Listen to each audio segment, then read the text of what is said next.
I think empathy is absolutely critical tool. So I think the first thing to do is acknowledge the environment that we're operating with. I think there's two things, both of which come from Churchill. If you're going through hell, don't stop, and don't waste a good crisis. I think we're probably all observing little things, and David and I were just talking about this, that are becoming disproportionate, which is a sign of relationships getting stretched. Very much the answer to that, I think, is empathy.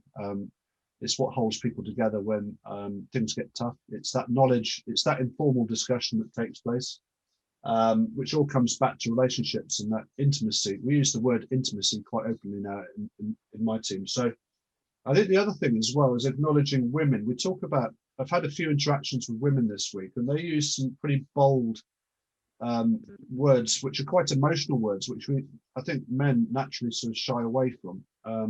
So I think that's been another learning for me. I think the other thing is humour. There's a great guy who spoke at the pub, a guy called Lars, who's setting up one of the biggest projects in the UK, and we called it. We've now termed it. We've created.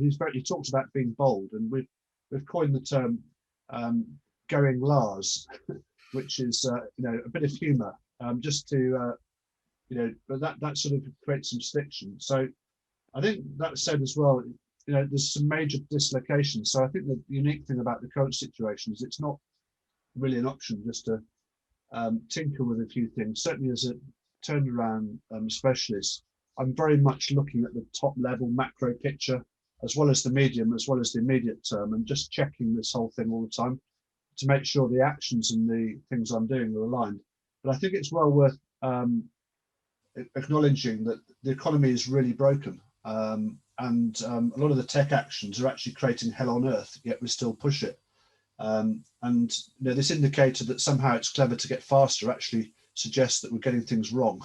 So there's a real dislocation, and this is very much the land of the turnaround. So I think that's what I'd say in terms of the environment we're facing, Nick.